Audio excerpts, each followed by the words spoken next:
Guys, welcome to SheKnowsArsenal. My name is Jessica. I'm your host. You can follow me on Twitter at @JustinoTweets and at SheKnowsArsenal. Welcome to another show. Obviously, like, I'm on time again. How is that? How is that possible? I am on time. I am on time. I am on time. Feeling good. I noticed that, when I do shows in the morning, I'm a lot better than when I do them in the afternoon. So maybe we'll just, keep this a thing. But hello, how are you? Let me know in the comment section how you guys are feeling. On today's show, we're going to be going through a couple of things. I want to kind of just go through Arteta's interview, not the whole thing, but kind of just talk about the parts that really stood out to me. And then obviously I want to get the points that really stood out to you in the comment section. And then we're going to rate Arteta's time at Arsenal over the last 3 years. His 3-year anniversary was 2 days ago, and I thought this was probably a good time to kind of just go over check in to see how we're feeling about Arteta now. Obviously, things are looking good. We're top of the table, but ever so often I do go on Twitter and I do see that there are still people that have questions around Arteta, are not as bought in or as sold on what we're trying to do. And so I just want to get your guys' feelings on how are you feeling about Arteta now, 3 years later, top of the table, but have had some really, really low times, some pretty high times too. So we're gonna go through that and we're gonna give a rating out of 10. So make sure you guys are liking this video and subscribing to the channel. Amira says, "Hey Jess and chat, hope you had fun in Qatar." Jess, I did have fun. Just a little bit about that, it was I'm not gonna lie, the first week I was pretty out of my comfort zone. I was very much where am I? What is this place? I've never been to a place in the Middle East before. But once I figured out how to order food, how to get coffee and how to get around, I felt a lot better. Qatar is very interesting because it's very, muted colors, but then, at night, everything kinda, lights up and it's, really pretty. They have tons of malls, big malls that you can get lost in. Um, Everybody was really nice. They ran a really good World Cup, I have to say that, the World Cup was done well under at Qatar. Um, it was nice to be able to go to multiple games because, in most World Cups, you can't go to multiple games because it's spread out so far. So, when the World Cup is in the United States, Mexico, and Canada, there's only gonna be, each city is gonna have a group stage. So, you'll probably only get to see those games, unless you're rich and you have a jet. But in Qatar, because everything was so close and every stadium was about 20 minutes away, you had the opportunity to see multiple games. And I got to, this is not working. It's fine. Because I was able to go to 11 games throughout the World Cup, and it was amazing. I cannot lie to you. It was so much fun. Um, I got to see players that I've never seen before play live. I got to see, I've seen Saka play live, but I got to see Saka. I got to see Neymar live. I got to see Modric live. The list goes on and on and on. And so it was a really nice opportunity, and I'm happy that I went and I didn't let any preconceived notions get in my head about why I shouldn't go. There's obvious um, tension around Qatar and having the World Cup there, but my personal experience is that it was just fine. And it was a lot of fun. Tasty Walrus says, "What's up, Jess? After watching that interview, I appreciate Arteta even more. He talks with so much authority, people listen." I do think that, not even just from an Arsenal perspective, but just in the Premier League, I do think that there's a growing respect for Mikel Arteta and what he's done with Arsenal over the last 3 seasons.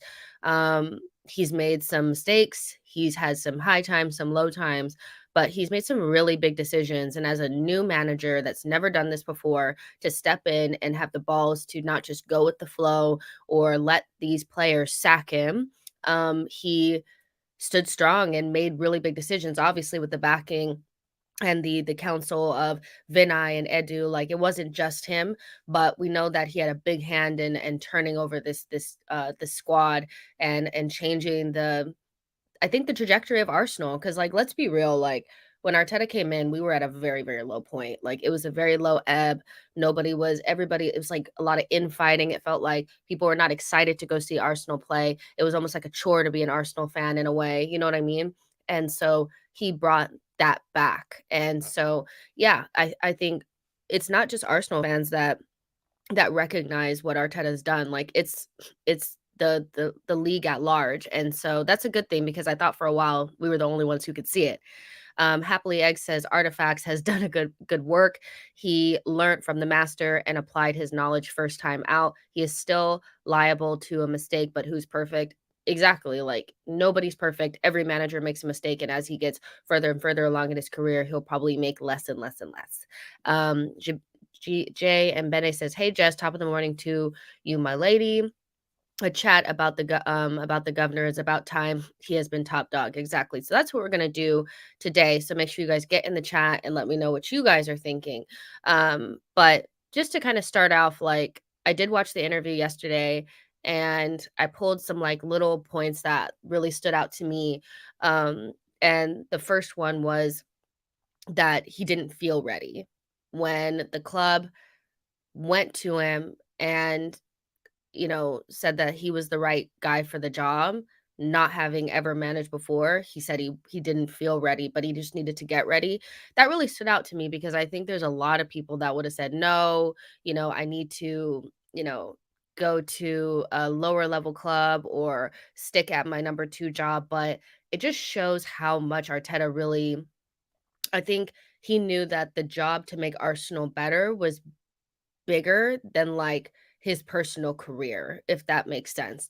Anybody who was thinking about their career would not have touched this job as their first job, but I think he loves Arsenal enough where he was like, "Okay, if they feel like I'm the right guy, then I need to sacrifice my own kind of, like, selfish feelings of maybe not wanting to, like, start out at a big club like this on my first try and go in there and do my best job because they clearly think I'm the best person for the job." And from minute 1, I think what Arteta did is he behaved like a big club manager before he actually had the credibility, and that made a lot of people think that he was, I remember early on, it was a lot of, "He's arrogant, he needs to, step back, this and that, like, he shouldn't be talking about players like this or making these decisions, like, he's never done this before, like, he thinks he's all that. Oh my gosh, look at him, he's so arrogant." But really what it was is that he exuded big club energy before, like, he was ready. And I think that's the right way to do things. It's kind of from that playbook of fake it till you make it. And I think Arteta did a lot of that at the beginning. He did have the knowledge, but he didn't have the experience. And so if you look at like the difference between the way Arteta has come into Arsenal and maybe the way that Graham Potter has come into Chelsea, and this is no shade to Graham Potter. I think Graham Potter is a great coach.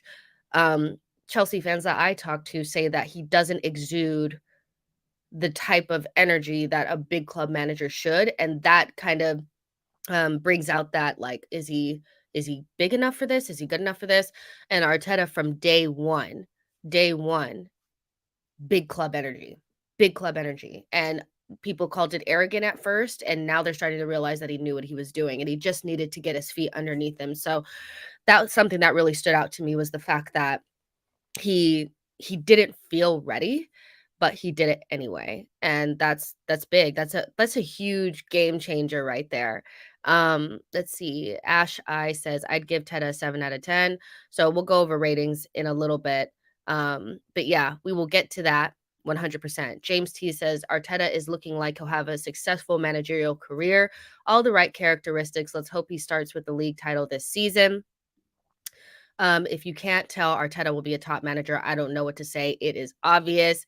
Ash says, "People criticize Potter the other way. People say he's soft and lacks charisma and substance." That's exactly what I was saying. And this is not saying that Graham Potter is not a good manager, but when you go to the big clubs like the Manchester Uniteds, Arsenal, Chelsea, Liverpools, you have to have a certain type of energy. Like, you have to stand with your back straight. You have to say things in a very way. And Arteta very, like, he's very dry and kind of like straight to the point and speaks and says it straight into your eyes. Like, he's a very honest and straightforward person, and he believes what he's saying. Whereas, like, we've seen it even with Emery. Like, and this is no shade to Emery. He came in with all the experience probably needed to get us to the top four slash winning the Europa League, but he didn't have enough of the oomph to deal with the big personalities and to make the big decisions and stick by them. And that makes a huge difference when you're at a big club. You see, even with Ten Hag, he's having to make really big decisions early on.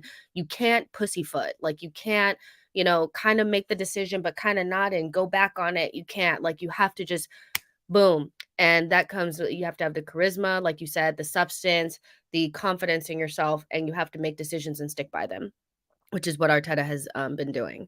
4743 says 400 million spent and one FA Cup to show it. No big club would accept that. I mean, you can't, first of all, it's not 400 million spent. I don't know where you guys get these figures from, but you guys just kind of like make them up out of nowhere. But one FA, first of all, so we didn't start off with a team that was top four ready. Like, that's not what Arsenal was. It's like Arsenal had a bunch of players that were overpaid and weren't good enough. They didn't really work together, a mismatch of a bunch of different managers. And really, it was closer to mid-table than it was to the top four. And so it does take money to turn over the squad. And an FA Cup in your first season after 3 seasons is not that bad, because to be honest, like, there are clubs that go through years and years and years of not really getting trophies. Trophies are not something that just like, there's only a handful of clubs that get trophies every single season when they play. Most teams don't. And so Arsenal not really being a top 4 club and rejigging the squad and starting anew and starting with young players to only have 1 trophy per se is not that bad when you consider he's only been here for 3 seasons. So I kind of like, I get that's like a cute thing that goes around Twitter. It's like, oh, 400 spent and only an FA Cup, no big club would accept that. But just watch what Manchester United do with Ten Hag. They'll probably back him and wait a little bit longer. If he doesn't win a trophy in his first 1-2 seasons, it probably won't be the end of him, because they're going to go with a long-term approach. Chelsea might do the same thing with Graham Potter. A lot of clubs are going to be taking this approach now and not just hiring and firing because it doesn't work. It's funny because what Arsenal is doing is actually now starting to become the blueprint for other clubs that are now have been sacking their managers over and over again. So yeah, I'd rather us do what we're doing than what other clubs are doing. But I kind of like, I understand what you guys are trying to say, but like, it's kind of like, no. Let's see. Mohammed Basha says, we definitely have a world-class manager in the making, provided he continues to learn and improve. That's another thing about it as well, is like Arteta, he's what is he, 38? No, did he just turn 40? I don't know, but he's really young. And it was always going to take time for him to like get his feet underneath him. And like, if we go back, I'm not about to say like I always believed in Arteta. I didn't. I was very like, what are we doing? I'm not sure. Maybe we should get somebody with more experience. But looking back with hindsight, it's always so much more clear, obviously, that you need to let somebody learn on the job if that's what you brought him in as. Kind of like a new manager that's never done it before.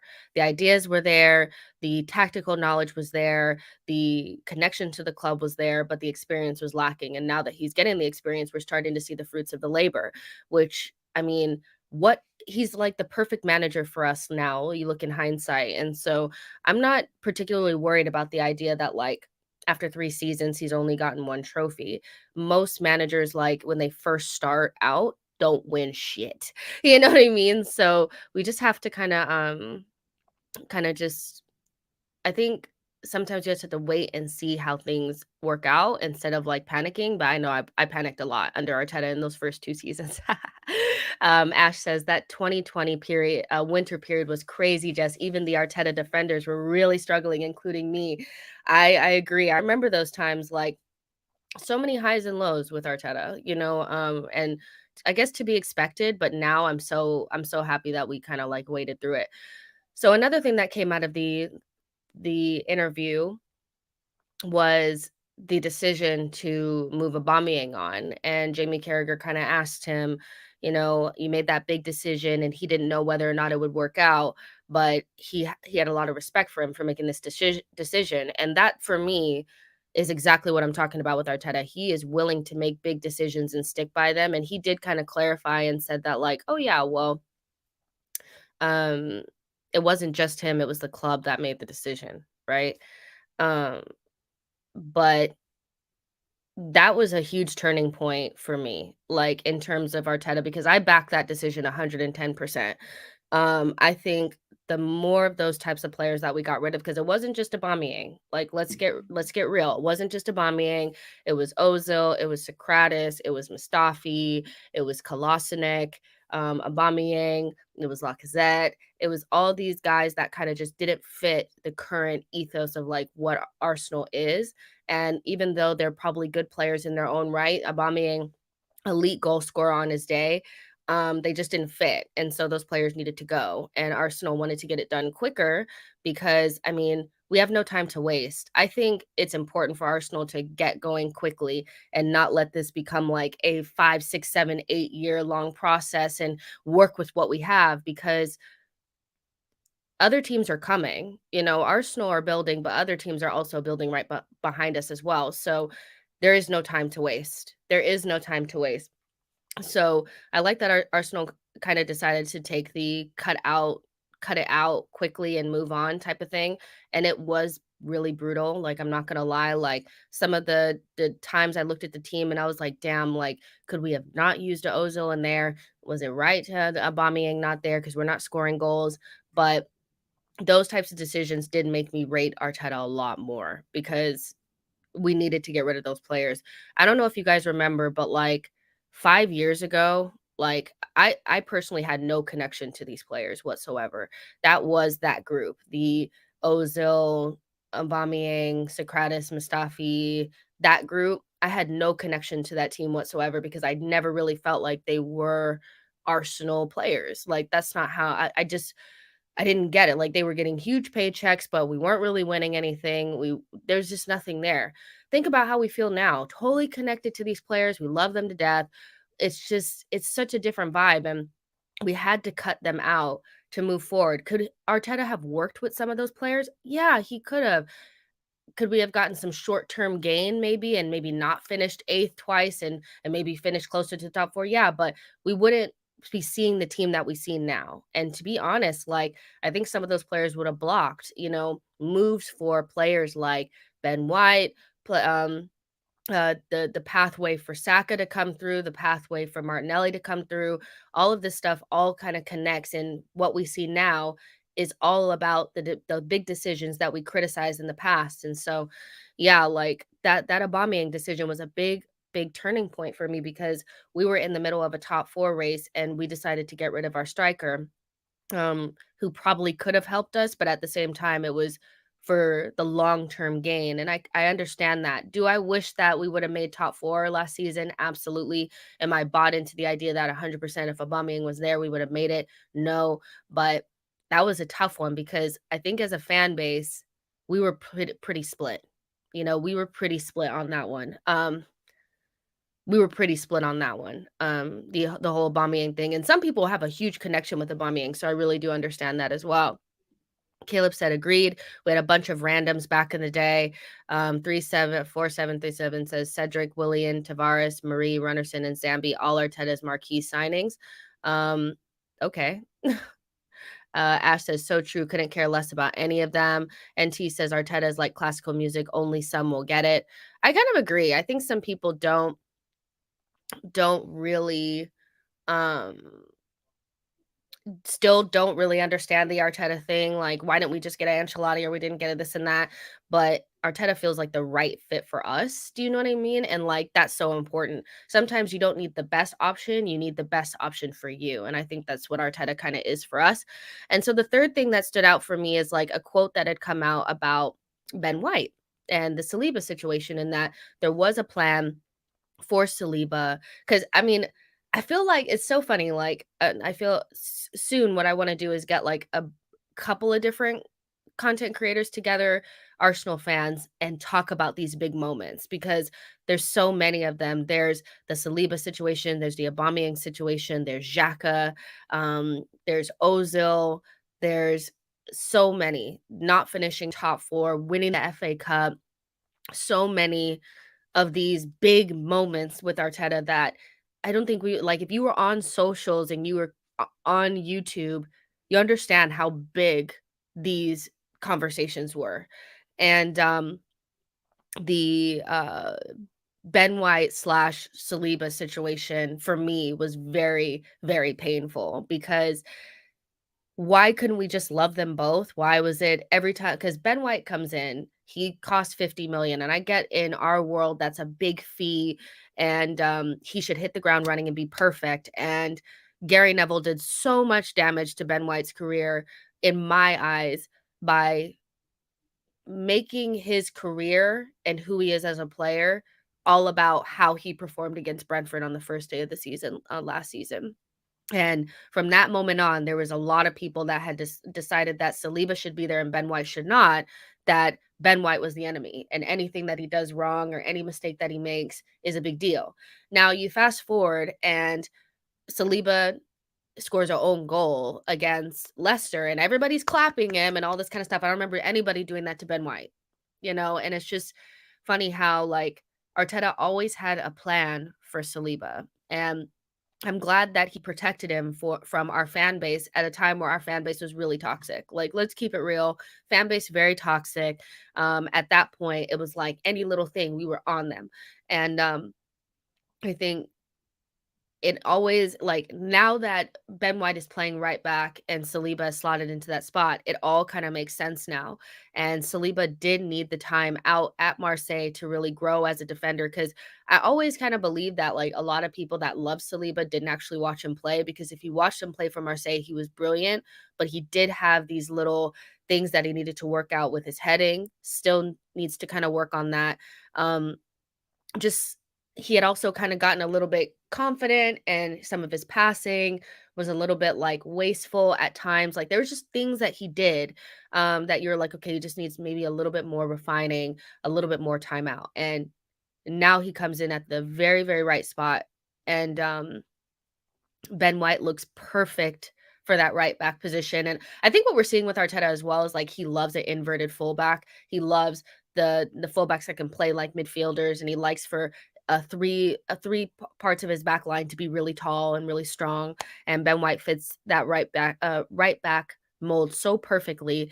And it's all worked out. But in that time, we were all, Saliba's better than Ben White. Saliba should be here. Why is Saliba not here? Why are we doing this? Arteta's making a mistake. He hates Saliba. He's ruining his career. Oh, Saliba, la la. And Saliba's probably going to sign a new deal, and Ben White looks like the best right back in the league. So, I mean, it's crazy how, and it's like, this is all, like, in hindsight, because there's plenty of content out there on the internet of me being like, why can't we just love them both? Why are we doing this? Because I love Ben White. Like, I do. And I think he was good last season and even better this season. But if you ask some people about how they felt about him last season, they act like he was ass, and he was not. Okay. It was, yeah. I think that's so interesting to hear, because it's like the club had it under control, but we're, like, panicking. Arteta also did kind of talk about, like, the English media and stuff like that, and I do think that there's an understanding that there's what's actually going on, and then there's what the media is portraying. And I think the media, especially the French media, knew that they had a cash cow in making Saliba look really good, and making sure that they let Arsenal fans know that he's doing really good, so that we would click. Do you know what I mean? And so, yeah, that was a very, like, yeah, it's a very difficult, that was a very difficult time. Darren says Arteta to Arsenal is like Klopp to Liverpool and Howe to Newcastle. It just fits well. Yeah, those are really good fits. And I mean, you can put Pep and Man City in there as well. It's just like some managers just really fit um, with the club that they're at, and it may not be the best in the world. Like, Newcastle could have went for Pochettino. I think they could have went for a bigger type of manager, but they went for Eddie Howe, and he looks like perfect for them. Like, and I love Eddie Howe, so that's such a good example. And Klopp to Liverpool is like a match made in heaven. I've never seen a better fit in my life, to be honest. Besides Arsenal and Arsenal, like, you know what I mean? Like, that was an awesome fit as well. Make sure you guys are liking the video and subscribing to the channel. You guys were just chit-chatting, this morning. Bob says, happy to see you back. Just happy to see you guys as well. You guys know, like, when I was out there in Qatar, it was just like, it was a lot. So I'm glad you guys are sticking with me. Um, let's see. Arteta has been taught by the best Pep. He will take Arsenal to the top. I hope so. Um, Mr. Banner says, I watched Saliba all season while at Marseille and he was quality. So I didn't say that he wasn't good. I actually said that he was brilliant. But he did have some things where I did feel like, okay, especially like when it came to like the heading and stuff like that, he needed to work on that. And he needed to do that away from the pressures of Arsenal. At that time, like, did you really want him playing next to David Luiz? Probably not. Like, do you know what I mean? Like, he just needed to like stay where he was, have a fresh and clean and pure experience, like learning his trade without having the Saliba's the best player in the world. He's the best center back, and he needs to be that right now for Arsenal when they're playing not so well and trying to learn how to do what Arteta wants. Tito says sometimes I feel Saliba is slow on the ball. I just think he's very confident in what he's doing, and he kind of like knows he's good on the ball, and then that's what starts the like issues sometimes. And this is not to like slam Saliba. Everybody has a thing. I think sometimes Saliba could be a little bit cavalier on the ball. Thob says Ben White being secretly brought in for right back, 50 million on a fullback city style. I mean, fullbacks are so important to the modern game. Like, if you don't have good fullbacks, you're done, you know? And I think we're doing a good job. Like, we have a decent collection of fullbacks. We could probably maybe do with one more, but I think we're kind of okay there. You know, Tomiyasu, to me, like Tomiyasu is like, I love Tomiyasu. I love a player that you've never heard of before that comes in, proves you wrong, and costs like nothing. You know what I mean? So Tomiyasu, you guys know Tierney is one of my favorite players on the team, regardless of where he is on the pecking order. Zinchenko, if he could just get fit, he's a great player. And then you have Ben White. I mean, our fullbacks for our fullbacks used to be Maitland-Niles, Bellerin, Kolasinac, and like Tierney then came in. You know what I mean? Like, we're so much better now. Ash says this is why we should relax about worrying about Mudryk's positioning. Teta will make him more versatile, or Martinelli more versatile. Both won't be stuck at left wing. I'm learning to trust their like recruitment and stuff a lot more. I still be like, oh my god, why are we linked to this person? Why are we linked to this person? Why would we get this person? Like, I still kind of do that, but like at the same time, I do feel a lot more like, because we've had so many wins lately over like the last 2 or 3 transfer windows, that I feel good about it. Like, I'm like, okay, well, if that's the player that they want, then that's the player that they want. What I do think Arsenal are looking for is a 1v1 player, somebody that can beat their man and stuff like that. Um and Mudryk would be able to do that, I think. Let's see. Caleb says, do you guys see Arteta doing a Wenger and staying 10 plus years? As long as we keep hitting our goals, I wouldn't have an issue with it. I think he just has to continue to be backed. I don't think Arteta will stay for a project that's stagnant, or where the Cronkies decide, okay, well, now that we've made it into the top 4, we no longer need to invest.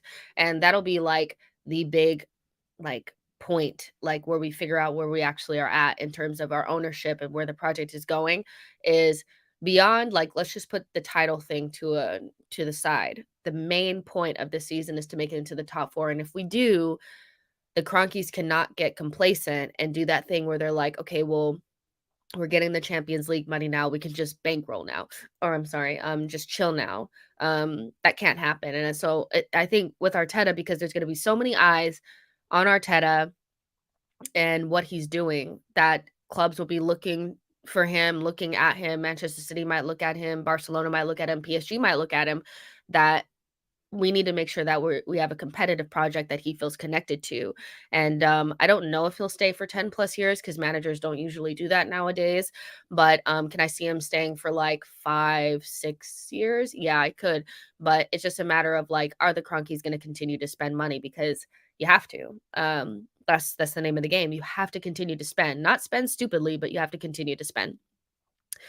Thab says Tommy, Martinelli, Saka, and now also Vieira, unknown players coming out of the blue to change our whole perception on everything. Lovely. I love that. I'm like obsessed. Like, obsessed with players that come out of nowhere, and it's just like, wow, like I was doing a show with Diluted during the summer transfer window when Fabio Vieira was signed, and it was like the most exhilarating thing. Like, I don't need coke, I don't need any sort of drugs, I don't need ecstasy. Just give me an out of the blue transfer signing, and I am like high as a kite. Sony says Arteta mentioned the connection between Saliba and Gabriel was instant, so that is also something that should be highlighted.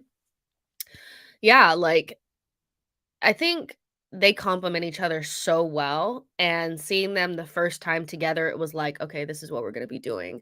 Um, and it just works. It just the Saliba, Ben White connection plus the Gabriel Saliba connection, it all just really works. And with Gabriel being the more front-footed, more traditional, old school type defender that's can play, he can play, mixed in with the cool, calm, collected kind of sweeper in Saliba, it all just kind of works. And I think did Gabriel just turn 25?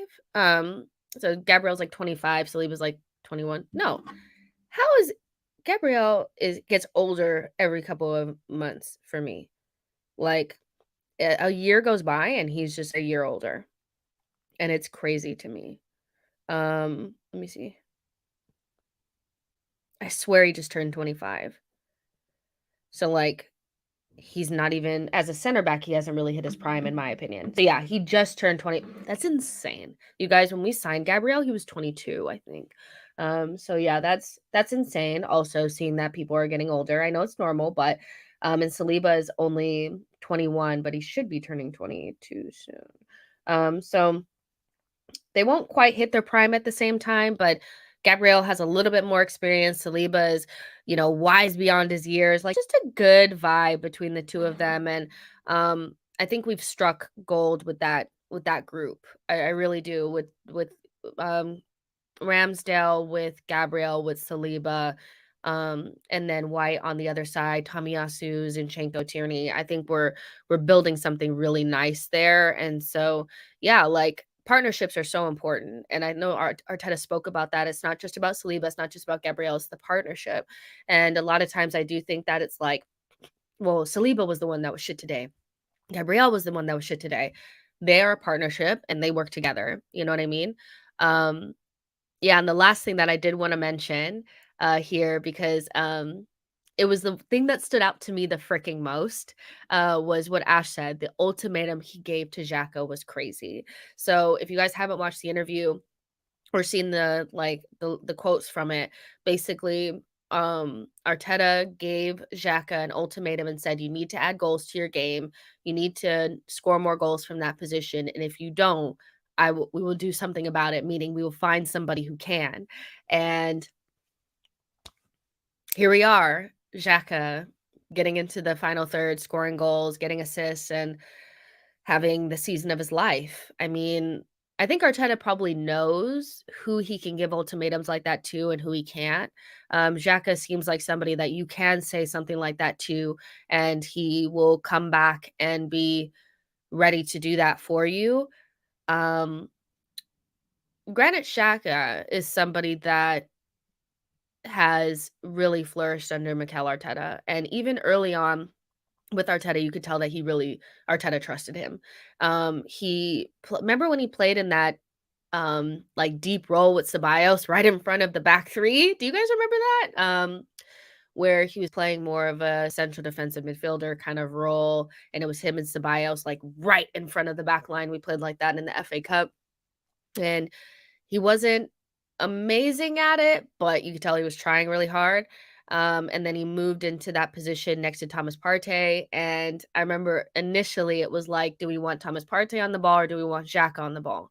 Which one do we want on the ball? I remember when Thomas Partey was signed, there was an interview with Granit where he was like, I'm looking forward to partnering with him. And at that point, it wasn't really clear to us who was going to be the partner for Partey, but he knew he was going to be the partner. And he was like, I'm looking forward to playing with him. And ever since then, they have had like a really good partnership, the two of them. And Granit has played well either in a double pivot with Thomas Partey or a little bit further ahead. But Arteta's done wonders for Granit Xhaka's career in terms of how people see him. It's taken a long time, but we now know how good he actually is. And you couldn't see it before because no offense to Arsene and no offense to Emery, but they never really put him in his best position. And so seeing Granit score goals and knowing that there was an ultimatum for that, and that's how we got to the place that we are now is insane. Is absolutely insane. Amira says Xhaka's transformation was probably the reason we hesitated on Tielemans not getting Vieira. Yeah, no, I hear what you're saying. Like, we were in a position where we were about to go out and get Tielemans. Like, that was the goal, I think. And it just seemed like then, okay, Xhaka is going to play that position. And I was a little bit disappointed because I didn't know that Granit Xhaka had this in him. I didn't know that. And then so seeing the shift and the change, it was like, okay, that was probably the best thing because as good as Tielemans is, I don't think that he could do a better job than Granit Xhaka in the form that Granit Xhaka is in right now. Like if Granit stays like this and this is how he plays and this is his level, Tielemans doesn't really improve upon that. So that does give us like wiggle room to do something else, and let Vieira grow into the position. So yeah, it's been insane. Sony says the transformation from Xhaka is insane. Not only to take the ultimatum at hand, but the way he has performed and executed almost to perfection, scoring one pass, link up, defending. Exactly. Yo-Yo says, said it from time ago. Xhaka and Arteta were similar players. The Swiss is now playing like Moyes Arteta and no longer like Wenger's Arteta. Wow. The Swiss is now playing like Moyes Arteta and no longer like Wenger's Arteta. If you didn't watch Arteta play like for Everton, then you won't know what Yo-Yo is saying. But like Arteta was more of like a number 10. He was more of a goal scoring midfielder, kind of like more of that. And then when he came to Arsenal, he became like our central defensive midfielder. Like, you know what I mean? And so he's totally different now. And I get what you're saying, and like that's definitely spot on. Ash says a Xhaka Ceballos double pivot. What the hell looks like that? That's what hell looks like. Wow. That's what we were doing. That's what we were doing. I mean, hello. Caleb says the Xhaka Arteta partnership is so professional. I love how frank they are with each other. Yeah, I think they're kind of similar, like in that way, personality wise as well. Like I think Arteta was more professional and goody two shoes about things, but I think like he says things straight and Xhaka says things straight, and they both are kind of like, yeah, so I get what you're saying. Let's see.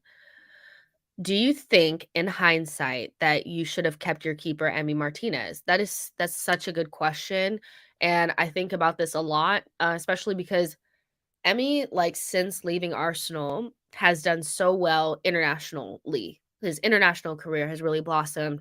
Being a number one goalkeeper was needed for him to be able to play for the Argentinian national team. He had to be the number one. And so I do think that we are revisionist historians based on how we feel about the club and how we feel about the manager. And I still think that there's some people trying to push this narrative that we sold him just because we hated him or something. And like he was given the opportunity to fight for the shirt with Leno. This is also why Leno for me gets no sympathy at all, is because Leno was the number one and he should have always had the opportunity to come back and fight for his position. But that would also mean that Emi needed to fight for that as well. And Emi's performance at the back end of that season, for me, I would have described as a purple patch. It wasn't something that I felt like it was at the end of the season, we were under the gun. Like, do you know what I mean? Like, it wasn't something that I could say, like, this is exactly who he is. And so that being kind of like a purple patch and Burn Leno being our number one, we're paying him as a number one as well. Like, we're paying Leno 120,000 pounds per week. Leno was always going to get the opportunity when he recover from his injury to be the number one, and Emi was going to have to beat him out for that position. Emi did not want to do that. He did not want to have to fight for the position. And so that's why he ended up being sold, because if he didn't want to fight for it and he wanted to be number one, he had to leave Arsenal. It wasn't because Arsenal made the wrong decision or anything like that. That was the right thing to do. It was a purple patch. Do you know what I mean? So he left. I felt nothing of it. I didn't give a shit. Like, I'm gonna be honest, like, I did not care because for me, like, if you don't want to be at Arsenal, you don't want to fight for the shirt, then you don't then why would I be worried about it? Like, you don't want to be here. So Emi left. He went to Aston Villa and he's done well. I think internationally he's done well, better than he has club wise, but that's neither here nor there. Since then, won the Copa America with Argentina, and won the World Cup with Argentina. Good for him. Leno's injury and the way that it went, I think is the only way that those events happen for him. I don't think that if Leno doesn't get injured, none of that happens. Maybe it does. Maybe they have another goalkeeper there, but I don't think they have a goalkeeper like Emi Martinez. Emi Martinez is an excellent penalty shoot specialist. Like he's amazing at it. He knows how to get into your head. And then on his regular, like it within the game, he's a good goalkeeper. Like he just is. Like he makes good saves and he's great. So and now you come into like, okay, now Leno is gone. Which that's why when he was like, we had your back. We could have kept Emmy with his purple patch and made you a number 2, but you kept your number 1 position, and then when he needed to fight, then he didn't want to. So whatever. And then Ramsdale comes in. And I think Ramsdale again, he's not the best goalkeeper in the world, but he's the best goalkeeper for us in the way that we play. Pep could have went out and got any goalkeeper. He could have gotten any world-class goalkeeper he probably wanted, but he went with Ederson. And Ederson, for me, is not a great shot stopper. He's not. But what he does have is he can play the way Pep wants to play from the back. Like that's what his specialty is, right? And so I think we've done something very similar with Ramsdale, albeit I think Ramsdale is a better shot stopper than Ederson and not quite as good with his feet as Ederson, but he fits us perfectly. And so Emi, for me, for him to become who he is now, he would have had to leave Arsenal. So I wouldn't want that to change. And because now we have the perfect goalkeeper for us, I'm happy. I'm happy about it. Ramsdale is 24 years old. He's not even anywhere near his peak. He has some shortcomings. Who doesn't when they're a young player? But I still think we're really harsh on Ramsdale. I really do because I think he does a lot for us that people don't see, like, or don't respect. And he does save us sometimes. Like the Leeds game, he saved our ass. Him and Gabriel were saving our ass back there. So I think it's exactly how things should have went. And so I don't think in hindsight we should have kept Emmy. But I'm happy for him, even though he's like becoming enemy number 1. You know what I mean? So yeah. Jay says, Jess, I agree with you on Emmy. He was a dick and we had no evidence to make the call at the time. And I think it was the right move. It worked out for everyone. I love Rams and has a higher ceiling. Amira says, someone pointed out on Twitter that Mikel Arteta said his least favorite thing while playing on the pitch was not knowing what was going to happen. Now you hear players say that whatever he tells them, it happens. That was, yeah, Amira, like, I love that you pointed that out because that's where the patterns of play, and I know early on, it's twofold. It's knowing what's going to happen when we do it and knowing how the opposition is going to play. And so Arteta does the extensive research on how the opposition does things and like, okay, so in this game state, this is what they do. In this game state, this is what they do. So expect this. And this is the type of pass they'll try to make at this point and this point and this point.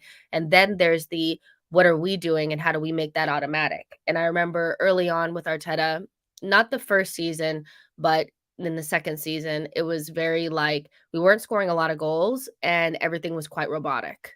And we saw the patterns of play. It became predictable.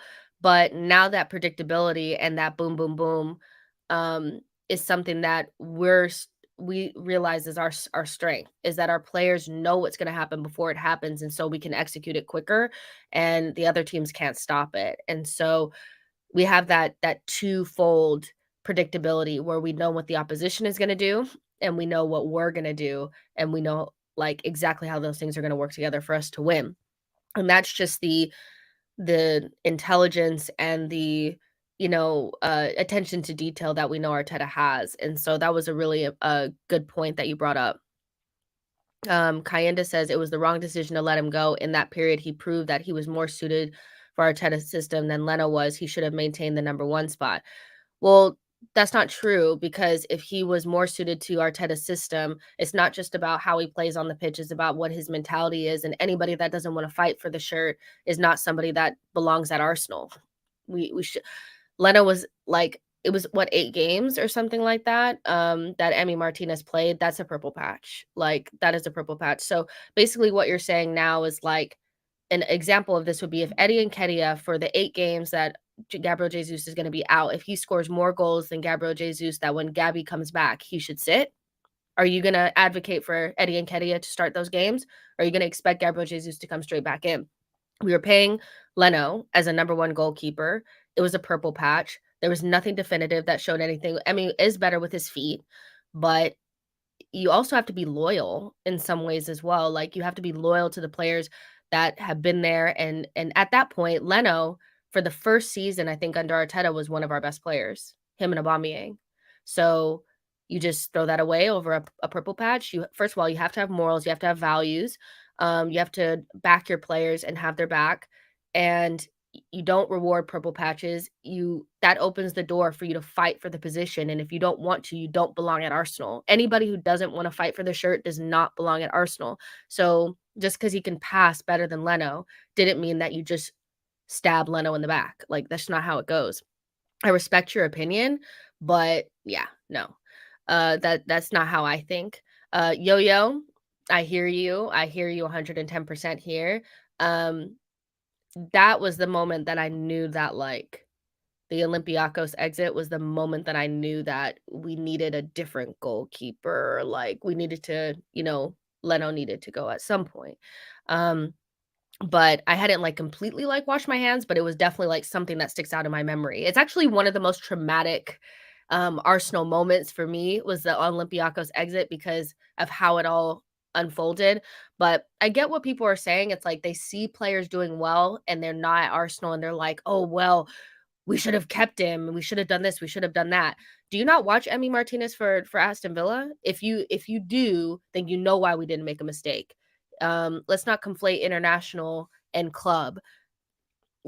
Like, we just have to let it go. I think we're at the point where we should just, like, let things go. When we have good players in the positions, you know what I mean? There was a long time where people felt like we should have hold on. We should have kept Ozil because we didn't have, like, a number 10. Now we have Odegaard and nobody cares. You know what I mean? Sony says, "Have you mentioned the crazy part with Pep and Arteta, that Pep was asking Arteta about tactics and his point on how to beat teams while Arteta was still playing?" Yeah, that's insane, right? There were so many little, like, things that you could believe, but at the same time, hearing it was like, wow, like, he really was out here giving Pep tips. Like, was Pep should have been paying him, you know what I mean? But they have a really close relationship. They obviously work really well together. And I'm not surprised, because Arteta was kind of like a coach on the pitch anyway when he was playing with Arsenal. So I'm not surprised that people would look to him for tactical advice. But, like, yeah, that's insane. Caleb says, "What happened regarding Leno and Olympiacos? I thought Abba missed the sitter, and that's why we went out." Oh gosh, so we're gonna have to rehash this. Okay, so Aubameyang scored the overhead kick, and we had about a minute and 20 seconds left in the game. They came right down after, I mean, we celebrated, like, the whole team celebrated and everything like that. Probably too much because the game wasn't over. And they came straight back down, and Leno and David Luiz gave up a really silly corner. And the entire game, we were really susceptible to those two really tall, strong, like, big, tall, strong center backs back there on the corners. And they gave up a really silly corner where Leno could have just kicked it into the stands, and they did some nonsense and it went out for a corner. And then they scored on that corner. And then we came down and Aubameyang missed a sitter, but it wasn't that. It was the fact that our game management just wasn't on point at that point. Like, our game management just was, like, it was just in the trash. Like, You had a minute and 20 seconds left. You kick it into the stands for a throw in. You don't kick it. Like they were just fiddling around back there. And yeah, it was a mess. Amira says, just like how some managers fit their clubs, ex players who are performing elsewhere probably means they fit their club. Doesn't mean we should have kept them. Um, I think, like Arsenal wise, we just have a hard time seeing other people do well away from Arsenal. It's like there's some people that still believe Guendouzi should be here. You know, like no, like we're fine. Anybody scores a goal outside, like people were, oh, we should have kept Tavares. Nobody's talking about Tavares now. Like, you know what I mean? Like, he did well those first couple games at Marseille, and since then, the coach has come out and said that he needs to concentrate more. You know what I mean? So, I'm not saying that we've made every single decision has been right, but what I am saying is that sometimes you look at what you have and you appreciate what you have, and you don't always be like looking around like, oh, what about this? What about that? Sonny says, and that Pep said he wanted Arteta to be assistant coach when he arrives to the Premier League. Pep knows his shit. I think that's another thing that people don't like is that it's Arteta, and Arteta is the guy that Pep really likes, and it kind of does give him a level of credibility. Um, but it's just the truth. Like people trust Arteta, and he's good at what he does. He just needed the experience. Shampar says, we're sitting at the top of the table. Players are playing great. Fans and players have that love with one another again. Team chemistry and morale is on point. I don't care about the past at this point. Yeah, yeah, I agree. Right now, it's easy to come to that conclusion. But like, if you're still pining over Emi Martinez and Aubameyang and Guendouzi, I don't know what to tell you. But I can understand why, like a year ago, a year and a half ago, you would be thinking those things because like we weren't where we are now. Yo-Yo says Arteta's tenure has been turbulent but promising. I look forward to the season's conclusion to properly rate his development. That's a perfect way to kind of segue into the ratings because I just wanted to know from your guys' perspective, how do you rate Arteta's time, his 3 years at Arsenal? He comes in mid-season. Emery had us in like 13th, you guys, by the way. I think there's some people that act like we were in 8th and we stayed at 8th. We were in 13th and we ended up in 8th, which wasn't great. And we probably should have still done better. But Emery left us in like 13th. Arteta came in, never managed a game in his life. We finished 8th. Sorry, you guys, my nose.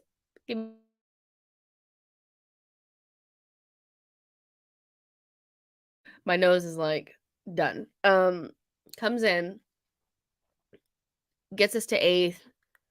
We win the FA Cup. Was that the first one? When he first came in, right? In 2019. Um, yeah. Second season, um, it's a little rough. I always forget because I feel like Arteta's been here for a lot longer than he actually has. Let's go through it really quick. Arteta. But yeah, he came in and then finished 8th,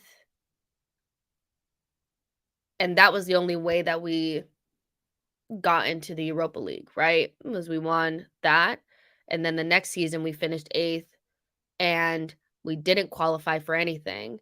Then the next season, yeah, okay, so I got it. First season comes in, wins the FA Cup, woo! Second season, it was weird because in the second season, I remember that's where we shifted from that back 3/back 4, and we started to play with 4 at the back. Like, right after, like, the West Ham game, I remember, like, we started to play 4 at the back, and we started to play a 4-2-3-1, and things started to shift a little bit more, things were changing, and then we couldn't score goals. Like, we could not score goals to save our lives, we could not we started to try to play our way against the big teams. I remember one time, like, Man City came to us and just it was such an easy win for them, it was, like, actually pathetic, but we were doing okay, but not that great. We couldn't score goals, and we finished 8th, and we didn't have any European football the season after, which was last season, and we finished 5th, kind of bomb out of all of the cups, but we finished 5th, probably should have finished 4th, and now we're top of the table a quarter or a third away, third through the season.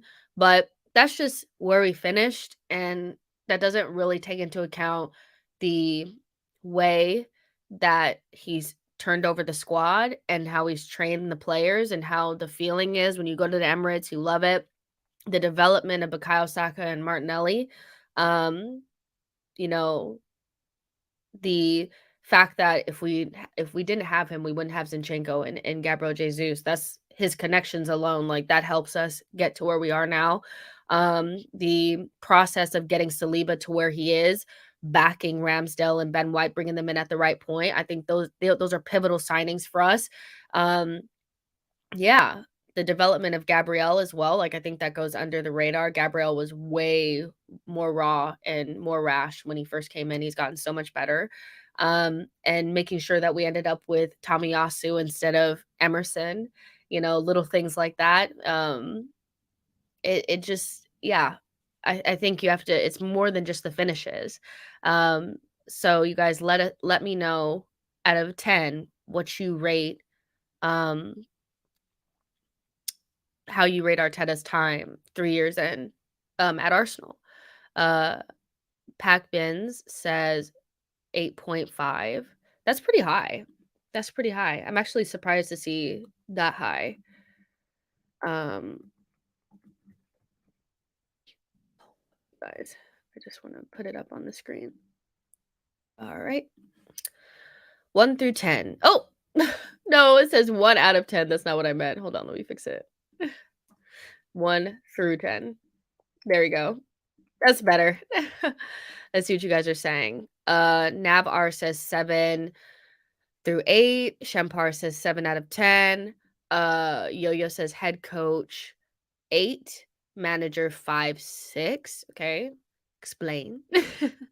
Caleb says we didn't bomb out of the Carabao last season. We lost tight semifinal to. Okay, so that's a good correction there. We didn't. We actually got pretty far in the Carabao Cup, but we went out to Liverpool. Yeah, so you're right about that. Shampar says when Arteta first joined, he said he wanted to bring the fear to play Arsenal back this season. That vision is of his is showing people are afraid to play us now. I also always go back to his very first interview where he's wearing that little suit and his hair was like plastered to his head and he was clean shaven and he was sitting up there and he was talking about how he wanted to have the ball as much as possible. He wanted to be in the opposition's half as much as possible. He wanted to play entertaining football. He wanted to, just control games, and the way he described the way that he wanted Arsenal to play. And it wasn't until this season where we really saw it. It really is exactly what he described is literally how we're playing now. And it took a long time. Well, do you feel like 3 years is a long time for us to get to this point? Neil says 7.5. He's changed a lot, and I like the mentality Arsenal is forming. Masiga says 7.5 out of 10. Thob says 93 out of 100. I don't know right now what he could have done better. Sonny says reignited the connection with the whole club, with the fans, with the club again. People are now so much more invested and are back in love, a clear direction to where the club is heading. I agree.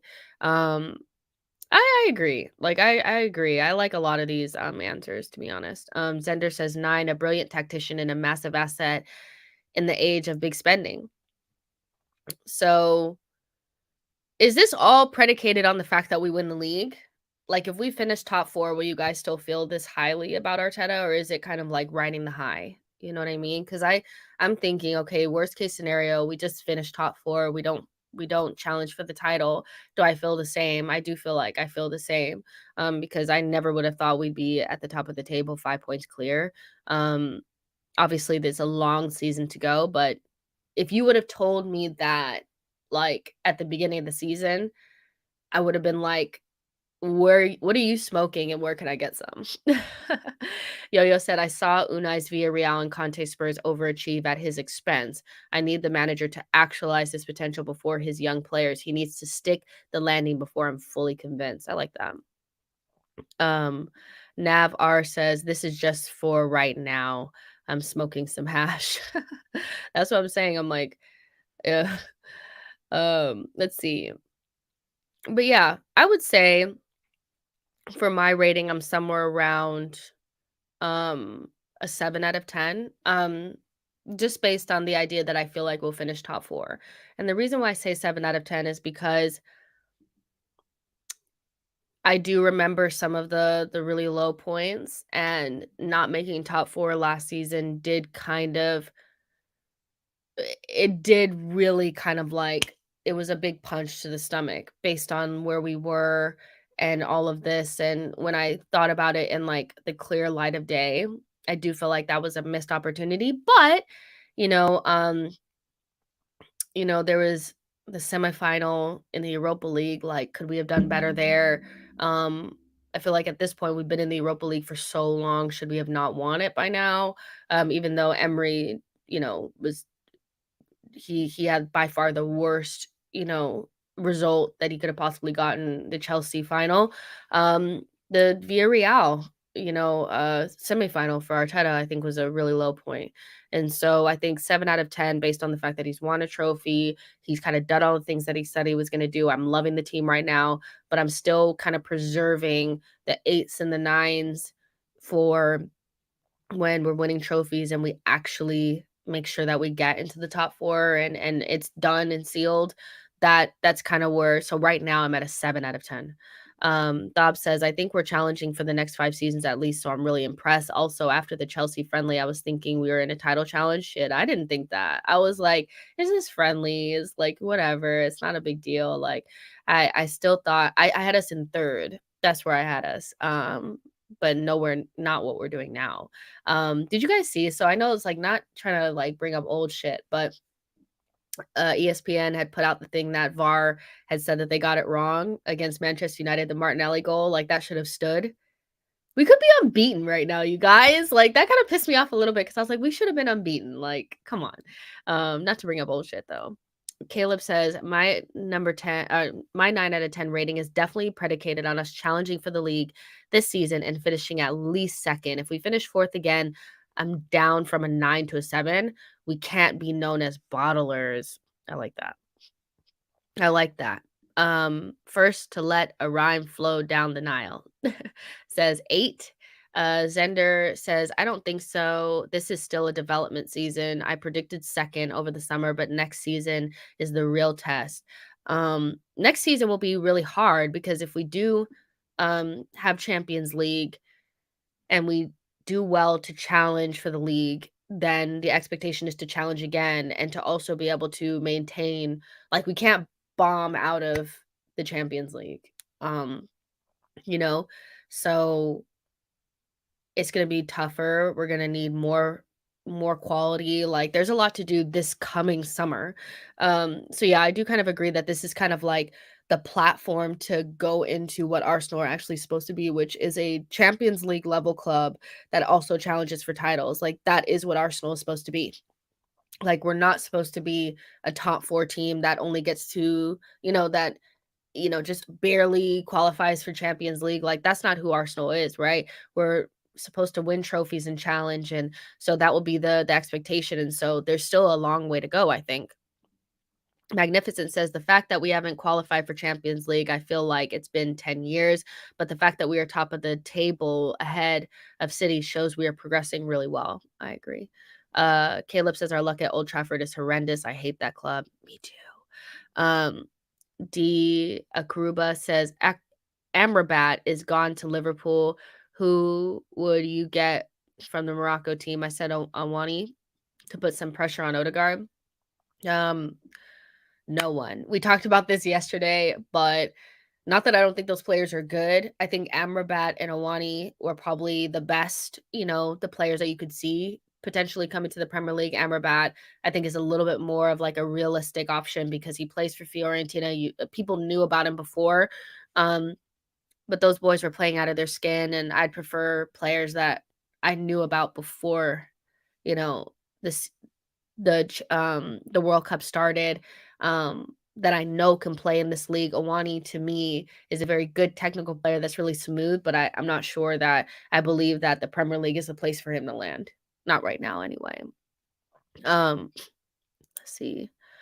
Yo-Yo says Arteta gets a 7 out of 10 or 7, 8 if we get Champions League on both fronts. Succeed as a manager where Unai failed as a head coach in the first season. I like that. I keep forgetting we're still in Europa League. I keep forgetting about that, to be honest. Thab says that first Champions League night at the Emirates going to hit like crack. Yeah, it would be amazing. Do you think Arteta's inside knowledge of Manchester City will help with the 2 league games Arsenal still have to play with City, bearing in mind they could decide the league? Yeah,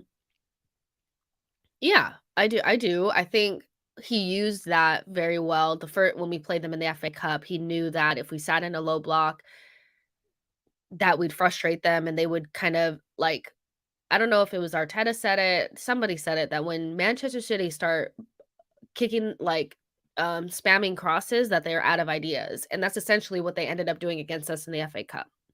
And that's why we won that game. Now we don't play that way anymore, but when we played them last season, where we really should have won, I think our game plan was perfect. Like our game plan, what we wanted to do was absolutely perfect. Like we couldn't have planned it out any better. It was just kind of like individual errors and our lack of finishing kept us from winning that game, to be honest.